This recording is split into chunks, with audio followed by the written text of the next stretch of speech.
কিন্তু আজিও সেই ৰাতিটোৰ কথা মনত পৰিলে মোৰ বুকু কঁপি উঠে। ভয়ানক নিশাটোৱে মোৰ জীৱনৰ সমস্ত সুখ কাঢ়ি লৈ গৈছিল। সেই ৰাক্ষসটোক মই কেতিয়াও পাহৰিব নোৱাৰো। সেই ৰাতিটোতে ৰাক্ষসটোৱে মোৰ ফেমিলিৰ ওপৰত আক্ৰমণ কৰিলে আৰু মোৰ ল'ৰাটোক কাঢ়ি লৈ গ'ল। মই নাজানো সেইটো কি আছিল, কিন্তু ইণ্টাৰনেটত বহুদিন পঢ়াৰ পাছত মই গম পাইছিলোঁ যে সেইটো এটা ৱেণ্ডিগো আছিল। মই, মোৰ পত্নী আৰু আমাৰ 3 বছৰীয়া ল'ৰাটোৰ লগত জংঘলত কেম্পিঙৰ কাৰণে গৈছিলোঁ। যদিও জংঘলখন প্ৰটেক্টেড আছিল, তথাপি মই আমাৰ আত্মৰক্ষাৰ কাৰণে এখন চিকাৰ কৰা ছুৰী আৰু এটা শ্বটগান লগত লৈ গৈছিলোঁ। তাত প্ৰৱেশ কৰিয়ে আমি এজন ফৰেষ্ট গাৰ্ডক লগ পালোঁ।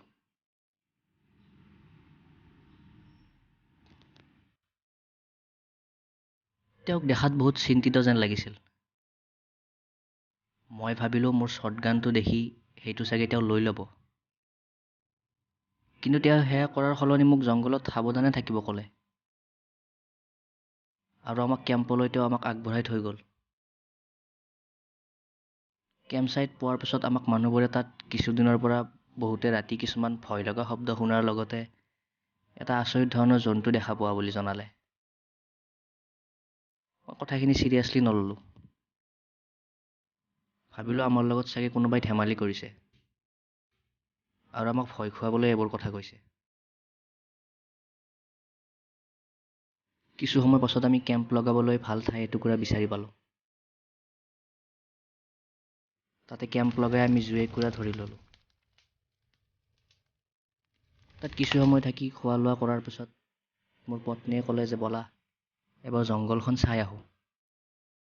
মই লগে লগেই ৰেডি হ'লোঁ। ভাবিলোঁ চাই আহোঁ আৰু ইয়াত কি বা আছে। মোৰ ল'ৰাটোক কান্ধত উঠাই তিনিও জংঘলখনৰ মাজেৰে খোজ ল'লোঁ। সকলো ঠিকেই আছিল।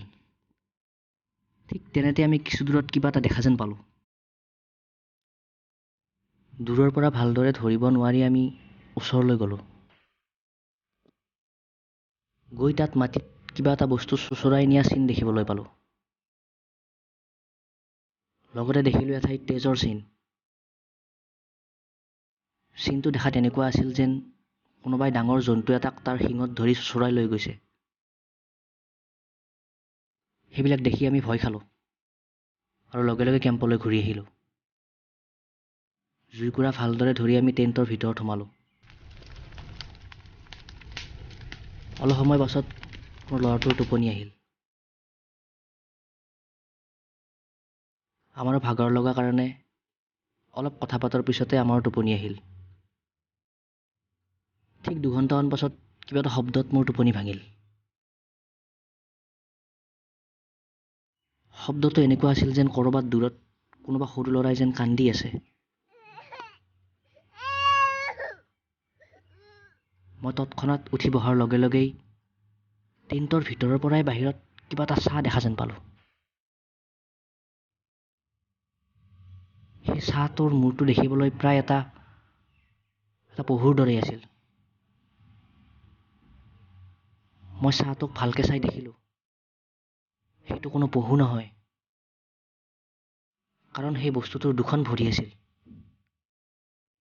আৰু হাত ভৰিবোৰ বহুত দীঘল আৰু ক্ষীণ আছিল। মই একো নভবা নিচিন্তাকৈ শ্বটগানটো লৈ টেণ্টৰ বাহিৰলৈ ওলাই আহিলোঁ আৰু তাৰ ফালে লক্ষ্য কৰি 2টা গুলীয়ে দিলোঁ। সি মোৰ পৰা 20 ফুটমান দূৰত আছিল, কিন্তু গুলী লগাৰ পিছতো তাৰ একোৱেই নহ'ল। সি তাতেই থিয় হৈ মোৰ চকুলৈ চাই আছিল। তাৰ মুখত তেজ লাগি থকা মই দেখা পালোঁ। মোৰ হাত ভৰিবোৰ কঁপিবলৈ আৰম্ভ কৰিলে। ভয়তে মই নিজৰ ঠাইৰ পৰাই লৰচৰ কৰিব পৰা নাছিলোঁ। মই গম পাইছিলোঁ যদি ই এতিয়া মোৰ ফালে খেদি আহে তেন্তে মোৰ আজি মৃত্যু নিশ্চিত। ইতিমধ্যে গুলীৰ শব্দত মোৰ পত্নীও সাৰ পাইছিল। তাই চিঞৰি টেণ্টৰ পৰা বাহিৰলৈ ওলাই আহিল আৰু তেতিয়াই সেই ৰাক্ষসটো তাৰ পৰা পলাই গ'ল। পলোৱাৰ আগে আগে সি লাহেকে কিবা ক'লে।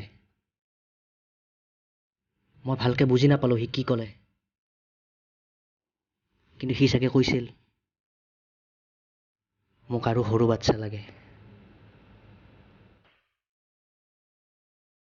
মোৰ পত্নীয়ে মোক কান্দি কান্দি সুধিলে, আমাৰ ল'ৰাটো ক'ত? সি টেণ্টৰ পৰা নোহোৱা হৈ গৈছিল। আমি তাক চাৰিওফালে বিচাৰিলোঁ, কিন্তু ক'তো তাৰ শুংসূত্ৰ নাপালোঁ। একো বুজি পোৱা নাছিলোঁ যে এতিয়া আমি কি কৰোঁ। ইমান ৰাতি জংঘলত আমি ক'ত যাম, কি কৰিম?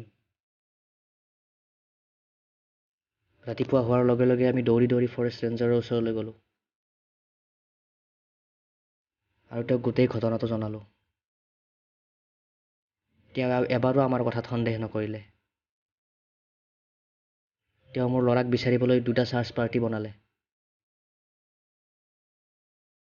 মোৰ পত্নীৰ কান্দি কান্দি অৱস্থা নোহোৱা হৈ গৈছিল। 2জন ফৰেষ্ট অফিচাৰে নিজৰ মাজতে কথা পাতি আছিল। মই বেছি ভালকে শুনা নাপালোঁ, কিন্তু এবাৰ মাত্ৰ কোৱা শুনিলোঁ যে সেই ৰাক্ষসটো দেখোন এতিয়া মুকলিতে আহিবলৈ লৈছে। তেওঁলোকে আমাক অকলে থাকিবলৈ নিদি তেওঁলোকৰ কেবিনলৈ লৈ গ'ল।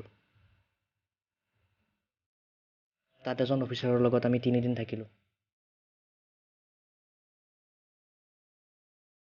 4 দিনৰ দিনা 2জন ৰেঞ্জাৰ কেবিনলৈ আহিল আৰু তেওঁলোকে ক'লে যে ল'ৰাটোৰ কোনো সন্ধান পোৱা নগ'ল। তেওঁলোক যথেষ্ট ভয়ত থকা যেন দেখা গ'ল। মোৰ পত্নীয়ে পুনৰ কান্দিবলৈ ধৰিলে। মই কেবিনৰ পৰা বাহিৰলৈ ওলাই আহিলোঁ। দেখিলোঁ বাহিৰত আৰু কেইজনমান ৰেঞ্জাৰ ৰৈ আছে। তাৰে কেইজনমান আঘাতপ্ৰাপ্ত। গোটেইকেইজনৰ মুখত ভয়ৰ চিন স্পষ্ট।